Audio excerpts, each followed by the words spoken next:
কাল্পনিক প্রেমের আধার সিরিজের চতুর্থ পর্বে আপনাদের সবাইকে স্বাগত। নমস্কার, আমি তানিয়া।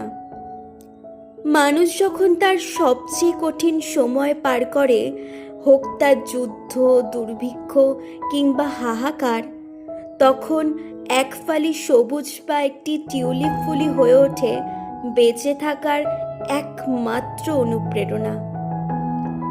আজ আমার এই আয়োজনে তেমনি এক অমোঘ আশার কথা শোনাবেন সৌহার্দ্য দাদাভাই। দাদাভাইয়ের কলমে প্রেম শুধু আবেগ নয়, বরং তা এক শান্তিময় মুক্তির গান। চলুন তাহলে শুরু করা যাক সৌহার্দ্য মুখার্জির লেখা কবিতা তুমি। তৃষ্ণার্ত ছাদের বুকে তপ্ত দুপুরে তুমি নেমে এসো, শীতল অশান্ত বাড়িধারা হয়ে। তুমি এসো যুদ্ধ বিধ্বস্ত শহরে ফ্লোরেন্স নাইটিঙ্গেল হয়ে, অথবা সর্বগ্রাসী বন্দুক নলের মুখে টিউলিপ হয়ে ফুটে ওঠো।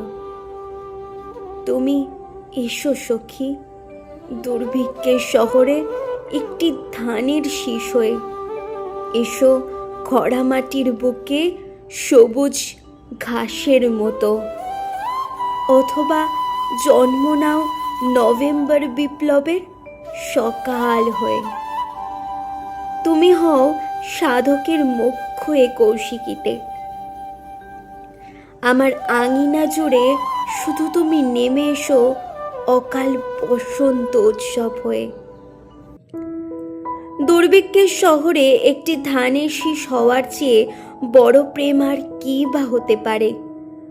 সৌহার্দ্য দাদাভাইকে অসংখ্য ধন্যবাদ এমন বলিষ্ঠ এবং একই সাথে মায়াবী একটি সৃষ্টি চতুর্থ পর্বে পাঠানোর জন্য। দাদাভাইয়ের মতোই আপনাদের কলমেও কি কোনো তুমি জেগে আছে, যা আমার কণ্ঠে প্রাণ পেতে চায়? তবে লিখে পাঠিয়ে দিন আমাকে। আমি অপেক্ষায় রইলাম আপনাদের সেই অপ্রকাশিত শব্দের। ভালো থাকুন, সুস্থ থাকুন, আর বসন্ত আসুক আপনাদের সবার আঙিনায়।